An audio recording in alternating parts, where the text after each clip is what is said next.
السلام عليكم ورحمة الله. الحمد لله والصلاة والسلام على رسول الله وآله ومن والاه وبعد.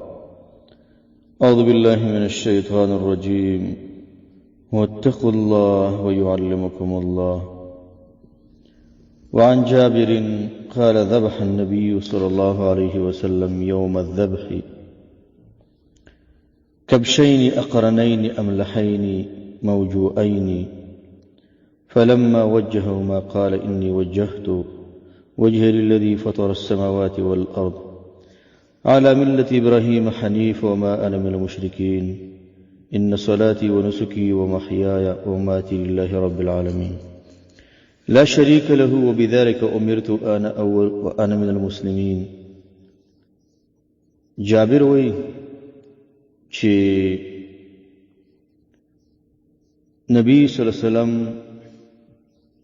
ذبح وکړه په دوه ګډانو باندې چې ښکرور حیواناتو، یا د ګډان شو ښکرونه وو، تورو او خسي شوي وو، تور سپین خسي شوي وو. ذبح یې پرې وکړه، مخې د هغې د قبلې په طرف کې داسې ویل چې اني وجهت وجهي للذي فطر السماوات. دا الفاظ نبی علیہ السلام ولوستل.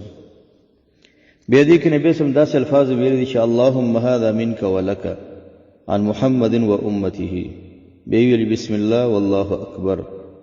بیا نبی اسلام ذبح کړی. دې حدیث کې بعضې فواید شته.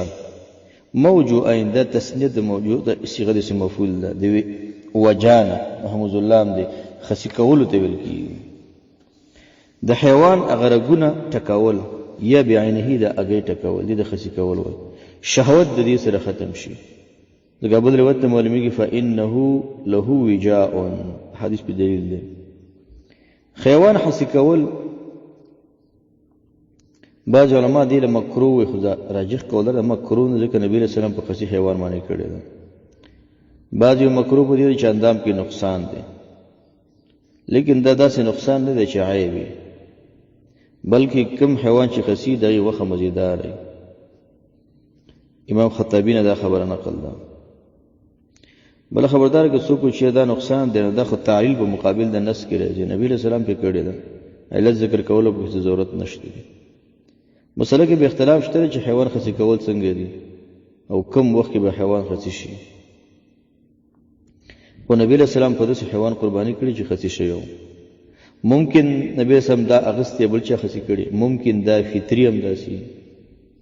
فلما وجههما، دا معنا کله چې نبی اسلام سمله ولو چاړې پرې راکاږله، نو نبی اسلام بیا دغه الفاظ ویلي دي.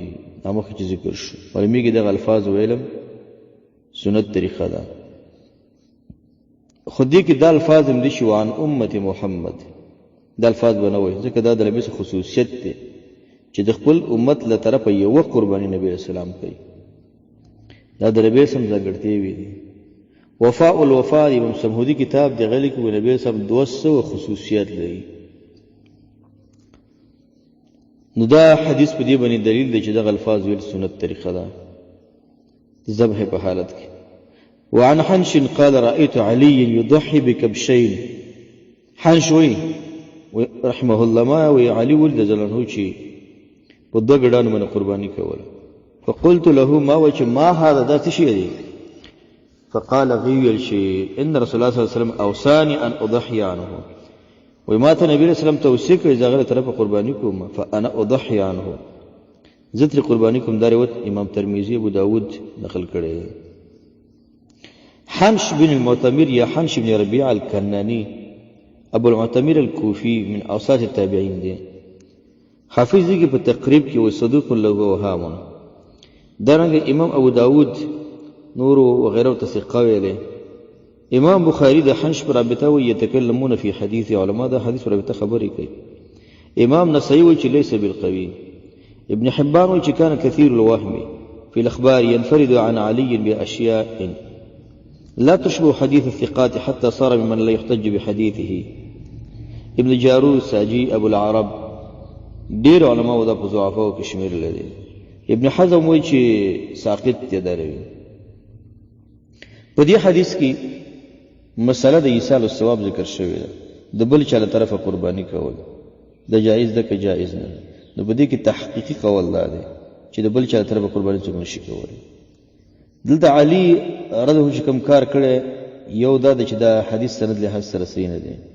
دویم بالفرض که حدیث د سند لحاظ سره صحیح شي، دا د علي د خصوصیاتو نه دی او د نبي سم د خصوصیاتو نه دی، ځکه نبي سم ډېر خصوصیات لري. د دې وجه نه وروسته دې عمل باندې اقتدا ابوبکر او عمر او عثمان رضی الله عنهم هیچا نه ده کړې.